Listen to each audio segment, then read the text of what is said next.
ಜೀವನ್ ಬಾರ ಬೇಗ ಆಮೇಲೆ ಬರೋಕ್ಕಾಗಲ್ಲ.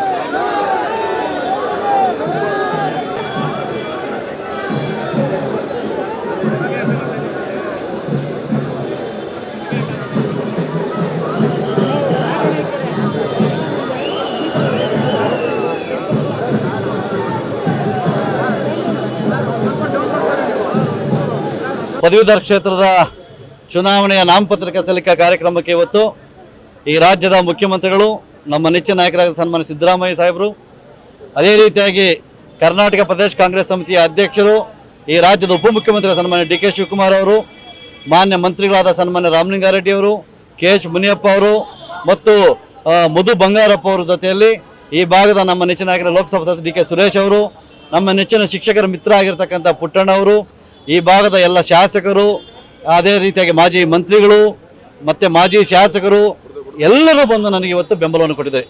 ವಿಶೇಷವಾಗಿ ಇವತ್ತು ಇಡೀ 36 MLA ಕ್ಷೇತ್ರ ಬಂದಿರತಕ್ಕಂಥ ನನ್ನ ಪದವೀಧರರು, ನನ್ನ ವಿಶೇಷವಾಗಿ ಶಿಕ್ಷಕರು, ಕಾಂಗ್ರೆಸ್ನ ಪದಾಧಿಕಾರಿಗಳು, ಕಾಂಗ್ರೆಸ್ನ ಕಾರ್ಯಕರ್ತರು, ಕಾಂಗ್ರೆಸ್ನ ಬಂಧು ಭಗಿನಿಯರು ಬಂದು ಇವತ್ತು ನಾಮಪತ್ರ ಸಲ್ಲಿಕೆಗೆ ತುಂಬ ರೀತಿಯಾದಂಥ ಆಶೀರ್ವಾದವನ್ನು ಮಾಡಿದ್ದಾರೆ.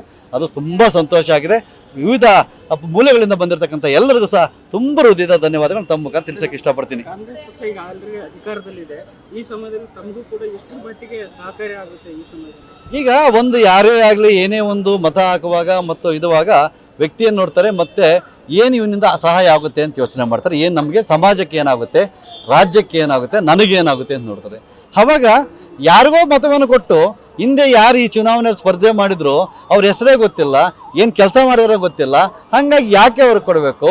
ಗೌಡ್ರಿಗೆ ಪಕ್ಷ ಅಧಿಕಾರದಲ್ಲಿದೆ, ಕೊಟ್ಟರೆ ಏನಾದರೂ ಒಂದಷ್ಟು ಕೆಲಸಗಳಾಗ್ತವೆ, ಸಮಾಜದಲ್ಲಿ ಒಂದಷ್ಟು ಒಳ್ಳೆ ಕೆಲಸಗಳು ಮಾಡ್ತಾರೆ. ಈಗಾಗಲೇ ಅವರು ಯಾವುದೇ ಶಕ್ತಿ ಇಲ್ಲದೆ ಇದ್ರೂ ಸಹ ಸಂವಿಧಾನಕ್ಕೆ ಹುದ್ದೆ ಇಲ್ಲ ಅಂದ್ರೆ ಮಾಡ್ತಾ ಇದ್ದಾರೆ. ಈಗ ನಾವೇನಾದರೂ ಆಶೀರ್ವಾದ ಮಾಡಿದ್ರೆ ಗೆಲ್ತಾರೆ ಅಂತ ಅವ್ರಿಗೂ ಗೊತ್ತಾಗಿದೆ. ಈಗಿನ ಏನು ಈ ಭಾಗದಲ್ಲಿ ಹಿಂದೆ ಗೆದ್ದಿರ್ತಾರೆ, ಅವ್ರ ಹೆಸರು ಹೇಳಕ್ಕೆ ಇಷ್ಟಪಡಲ್ಲ ನಾನು. ಆ ವ್ಯಕ್ತಿ ಇವತ್ತು ಎಷ್ಟು ಮಾತ್ರ ಮಾಡಿದ್ದಾರೆ ಅಂತ ಒಂದು ಪ್ರಶ್ನಾರ್ಚನೆಯನ್ನು ಇವತ್ತು ನಿಮ್ಮ ಮುಖಾಂತರ ಹೇಳ್ತಾ ಇದ್ದೀನಿ. ಹಾಗಾಗಿ ಉತ್ತಮ ವಾತಾವರಣ ಆಗಿದೆ. ಪಕ್ಷ ಅಧಿಕಾರದಲ್ಲದೆ ಸನ್ಮಾನ್ಯ ಪುಟ್ಟಣ್ಣವರು ಬಂದಿದೆ, ಶಿಕ್ಷಕ ಸಂಘಟನೆಗಳ ಬೆಂಬಲವಿದೆ, ಪದವೀಧರ ಸಂಘಟನೆಗಳ ಬೆಂಬಲವಿದೆ. ಸಂಪೂರ್ಣವಾಗಿ ನನ್ನ ನೆಚ್ಚಿನ ಇಡೀ ಕುಟುಂಬ ವರ್ಗ, ನನ್ನ ಸ್ನೇಹಿತರು, ಹಿತೈಷಿಗಳು, ಎಲ್ಲ ಅಭಿಮಾನಿಗಳು ಎಲ್ಲ ಮಾಡ್ತಾರೆ. ಅಭಿಮಾನಿಗಳು ಅನ್ನೋದಕ್ಕಿಂತ ನನ್ನ ಸ್ನೇಹಿತರು ಅವರೆಲ್ಲ ಯಾರೆಲ್ಲ ನನ್ನ ಪ್ರೀತಿ ಮಾಡ್ತಾರೆ, ನಾನು ಅವ್ರನ್ನೇ ಪ್ರೀತಿ, ಅವ್ರು ನನಗೆ ಪ್ರೀತಿ ಮಾಡ್ತಾರೆ. ಹಂಗಾಗಿ ಆ ಪ್ರೀತಿ ಜಾಸ್ತಿ ಆಗಿದೆ. ಆ ನಿಟ್ಟಲ್ಲಿ ಇವತ್ತು ಎಲ್ಲ ವಾತಾವರಣ. Thank you. ರಾಮೇಗೌಡರು ಗೆದ್ರೆ NPS ಮತ್ತು OPS ಬಗ್ಗೆ ತಮ್ಮ ನಿಲುವೇನು?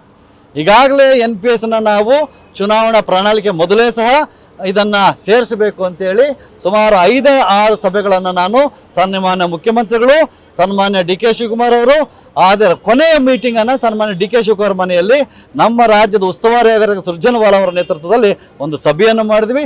ಆ ಸಭೆಯಲ್ಲಿ ನಾವು ಒಕ್ಕೂರಲಿಂದ ಒಂದು ಅಭಿಪ್ರಾಯವನ್ನು ಕೊಟ್ವಿ. ನೀವು ನಮ್ಮ ಜೊತೆಯಲ್ಲಿರಿ, ಮುಂದಿನ ದಿನಾಂಕದಲ್ಲಿ ನಮ್ಮ ಪ್ರಣಾಳಿಕೆಯಲ್ಲಿ ಸೇರಿಸ್ತೀವಿ, ಅದರ ಪ್ರಕಾರ ನಿಮಗೆ 100% ಮಾಡಿಕೊಡ್ತೀವಿ ಅಂತ. ಈಗಾಗಲೇ ಒಂದು 10-15 ಜನಕ್ಕೆ OPS NPS ಇಂದ OPS ಮಾಡಿದ್ದೀವಿ, ಇನ್ನು 15,000 ಮಾಡಿದ್ದೀವಿ, ಇನ್ನೂ ಕೆಲವರಿಗೆ ಈಗಾಗಲೇ ಮಾಡ್ತೀವಿ. ಇವತ್ತು ಸರ್ಕಾರದ ಸ್ಪಷ್ಟ ಸಂದೇಶ ಇದೆ, ನೀತಿ ಸಂಹಿತೆ ಇದೆ. ಹಾಗಾಗಿ ಇವತ್ತು ಹೆಚ್ಚಿಗೆ ಮಾತಾಡಬಾರ್ದು. ಮುಂದಿನ 100% ನಾವು ನುಡಿದಂತೆ ನಡೆದ ಸರ್ಕಾರ ನಮ್ಮದು, ಕೊಟ್ಟ ಮಾತನ್ನು ಈಡೇರಿಸ್ತೀವಿ. ಹಾಗಾಗಿ 100% ಏನು ವೇತನ ಆಯೋಗದ 7ನೇ ವೇತನ ಆಯೋಗದ ಏನಿದೆ ಅದನ್ನೂ ಸಹ ಈಗಾಗಲೇ ನಾವು ಅದು ಸೇರಿಸ್ಕೊಂಡು ತಗೊಂಡಿದ್ದೀವಿ. ಸೂಕ್ತ ಸಮಯದ ಅದನ್ನು ಸಹ ಮಾಡ್ತಾರೆ ನಮ್ಮ ಸರ್ಕಾರ. ಅದೇ ರೀತಿಯಾಗಿ NPS ಅನ್ನು ಸಹ ರದ್ದು ಮಾಡಿ OPS ಅನ್ನು 100% ನಮ್ಮ ಸರ್ಕಾರ ಮಾಡುತ್ತೆ ಅನ್ನುವಂಥ ಆತ್ಮವಿಶ್ವಾಸ ನನಗಿದೆ. 100% ಆ ಗ್ಯಾರಂಟಿ ಇದೆ. ಇವತ್ತು ತಾವು ನೋಡ್ತಾ ಇರ್ಬೋದು, ಯಾವುದೇ MLCಗಳಿಗೆ ಈ ರೀತಿ ಒಬ್ಬ MLAಗಳು ಬಂದ ರೀತಿಯಲ್ಲಿ ಬಂದು ನಾಮಿನೇಷನ್ ಮಾಡೋದು ಅವೆಲ್ಲ ಇಲ್ಲ. ಒಂದು ವಾತಾವರಣ ಇದೆ. ರಾಮೋಜಿಗೌಡ ಉತ್ತಮ ವ್ಯಕ್ತಿ, ಒಂದು ಒಳ್ಳೆ ಕೆಲಸಗಳು ಮಾಡ್ತಾ ಇದ್ದಾರೆ. ಕಾಂಗ್ರೆಸ್ ಪಕ್ಷ ಅಧಿಕಾರದಲ್ಲಿದೆ, ಪುಟ್ಟಣ್ಣ ಇವ್ರ ಜೊತೆ ಸೇರಿಕೊಂಡ್ರು, ಇಡೀ ಅವರ ಆಫೀಸ್ ಕೆಲಸ ಮಾಡ್ತದೆ, ಅವ್ರ ಮಗಳು ವಿಶೇಷವಾಗಿ ಇನ್ವಾಲ್ವ್ಮೆಂಟ್ ಆಗಿದ್ದಾರೆ, ಕುಟುಂಬ ಇನ್ವಾಲ್ವ್ಮೆಂಟ್ ಆಗಿದೆ. ಇವೆಲ್ಲ ಒಂದಕ್ಕೊಂದೊಂದು ಇಡೀ ನನ್ನ ಕ್ಷೇತ್ರದಲ್ಲಿರ್ತಕ್ಕಂಥ ಎಲ್ಲ ಶಿಕ್ಷಕರ ಸಂಘಟನೆಗಳು ಕೆಲಸ ಮಾಡ್ತಾ ಇದ್ದೇವೆ. ಹಾಗಾಗಿ ಯಾವ ರೀತಿ ನೋಡಿದ್ರು ರಾಮೋಜಿಗೌಡರು 1 ವರ್ಷದಿಂದ ಕೆಲಸ ಮಾಡ್ತಾ ಇದ್ದಾರೆ, SMS ಮಾಡ್ತಾ ಇದ್ದಾರೆ, ವಾಟ್ಸಾಪ್ ಮಾಡ್ತಾ ಇದ್ದಾರೆ, ಲೆಟರ್ ಕಳಿಸ್ತಾ ಇದ್ದಾರೆ, ಫೋನ್ ಮಾಡ್ತಾ ಇದ್ದಾರೆ. ಇನ್ನು ಏನೇನು ಮಾಡಬೇಕು, ಯಾರು ಹಿರಿಯರಿದ್ದಾರೆ ಕಾಲು ನಮಸ್ಕಾರ ಆಗ್ತಾ ಇದ್ದಾರೆ, ಬೇಡ್ಕೊಂತ ಇದ್ದಾರೆ, 2 ಸಾರಿ ಸೋತಿದ್ದಾರೆ ಅಂತ ಸಿಂಪತಿ ಇದೆ. ಈ ಎಲ್ಲ ಕಾರಣಗಳಿಂದ ರಾಮೋಜಿಗೌಡರು ಗೆಲ್ತಾರೆ. Thank you.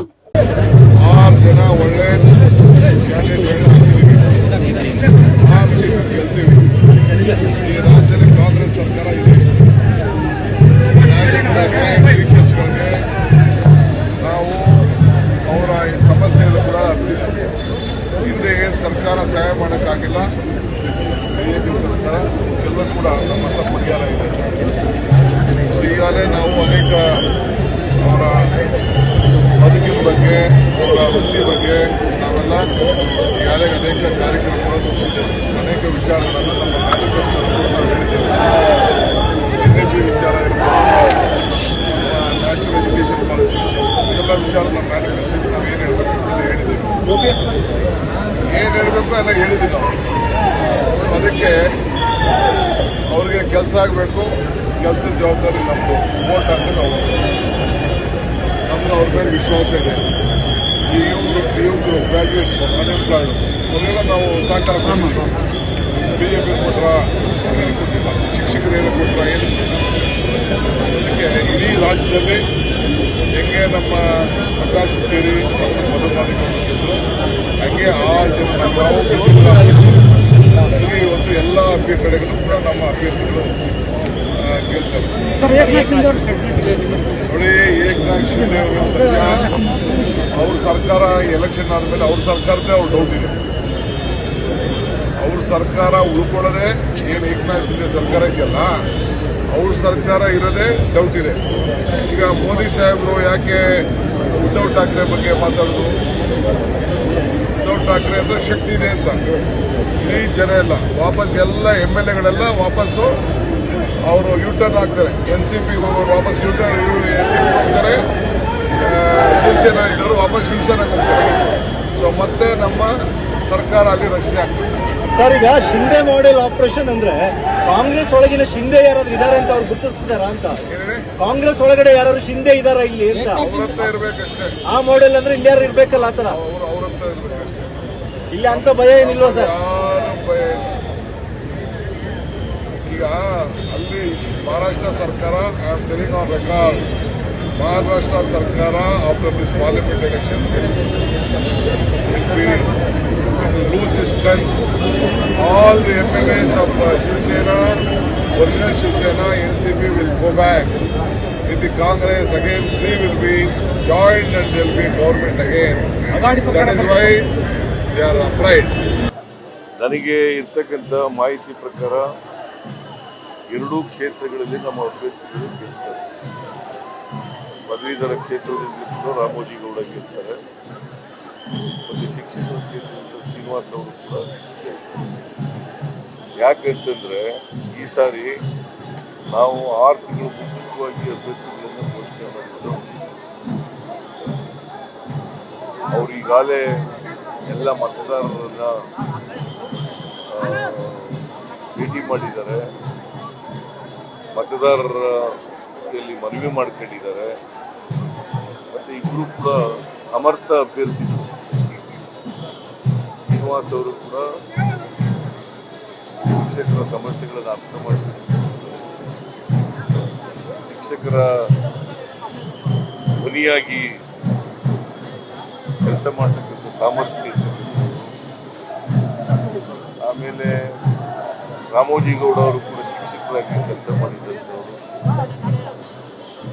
ಅವ್ರಿಗೂ ಕೂಡ ಗ್ರ್ಯಾಜುಯೇಟ್ಸ್ಗಳ ಸಮಸ್ಯೆಗಳು ಬಂದಿದೆ, ಶಿಕ್ಷಕರ ಎಲ್ಲ ಸಮಸ್ಯೆಗಳಲ್ಲಿ ಸಮರ್ಥವಾಗಿ ಪರಿಹರಿಸತಕ್ಕಂಥ ಶಕ್ತಿ ಇರ್ತಕ್ಕಂಥ. ಹಾಗಾಗಿ ಇಬ್ಬರು ಅಭ್ಯರ್ಥಿಗಳು